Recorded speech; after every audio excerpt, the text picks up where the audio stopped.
It begins long before humanity even existed. In the silence of a primordial earth, a lone figure stands at the edge of a roaring waterfall. He is pale, towering, and impossibly human-like. This is an engineer, a member of an ancient race believed to be the architects of all life.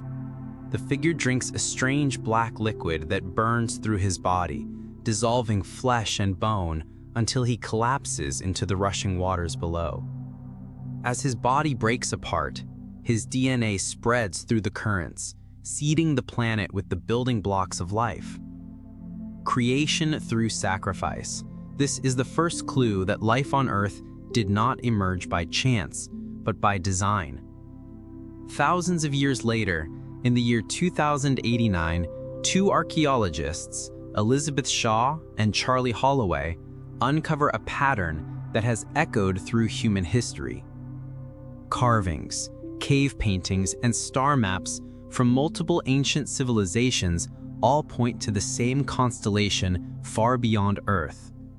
To Shaw, a woman of faith as well as science, these markings are not coincidence. They are an invitation from the engineers, the beings who created humanity.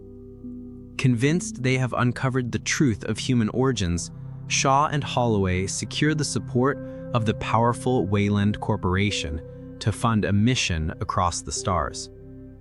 In 2093, the massive starship Prometheus arrives at its destination, the distant moon LV-223.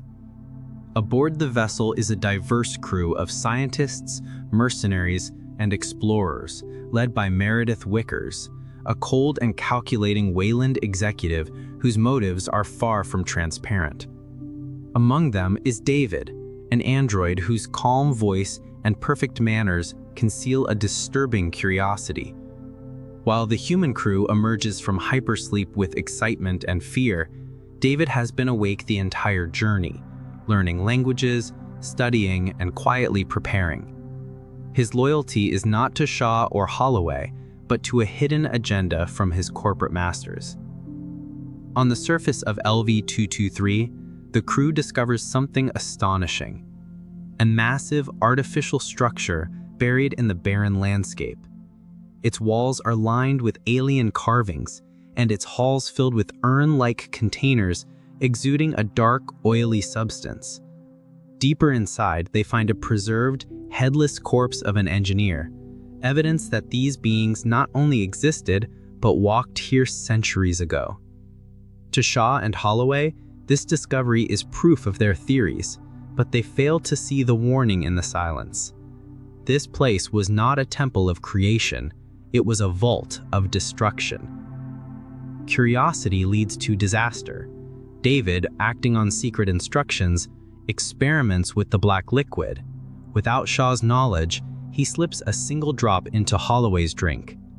Slowly and painfully, the infection spreads through Holloway's body. At the same time, two crew members become trapped in the ruins and are attacked by mutated worm-like creatures born from the substance. The black liquid is revealed not as a gift, but as a weapon, one that twists life into something monstrous. Back on the ship, Holloway's condition worsens.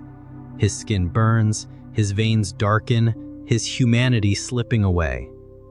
Realizing there is no hope, he approaches Wickers outside the vessel.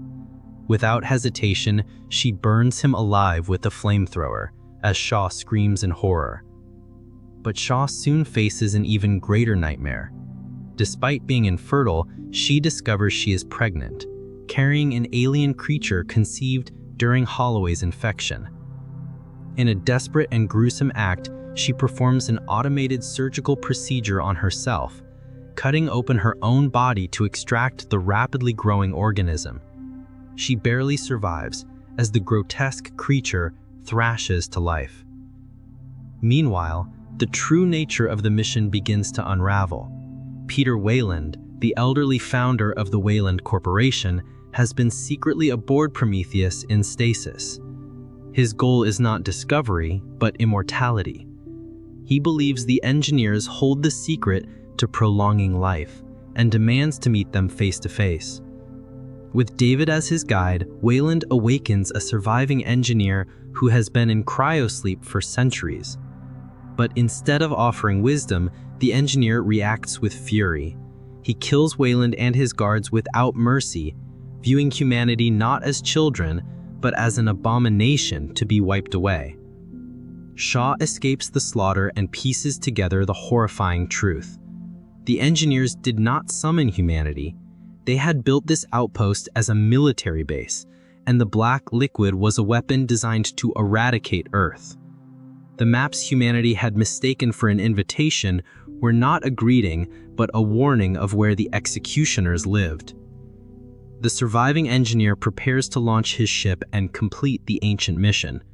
In a desperate final act, Captain Yannick and the remaining crew of Prometheus sacrifice themselves, ramming their vessel into the engineer's craft to bring it down. The explosion sends fire across the barren landscape as both ships are destroyed. The Prometheus crew dies as heroes, but the nightmare is far from over. In the wreckage, Shaw is left alone except for the thing she cut from her own body. It has grown into a monstrous tentacled creature. When the engineer emerges from the crash to pursue Shaw, the beast attacks him, wrapping his limbs around his body. He struggles but cannot escape, and in a grotesque parody of creation, the creature implants him with a new life. From his chest bursts a terrifying form, the ancestor of the xenomorph, the creature that will haunt humanity's future. Shaw records her final message. She refuses to return to Earth. Instead, she chooses to journey deeper into the stars to confront the engineers on their homeworld. She seeks the answers that eluded her. Why did they create humanity, and why did they decide to destroy it? With David's severed head as her only companion, she sets a new course into the unknown. Prometheus ends as it began, with questions rather than answers.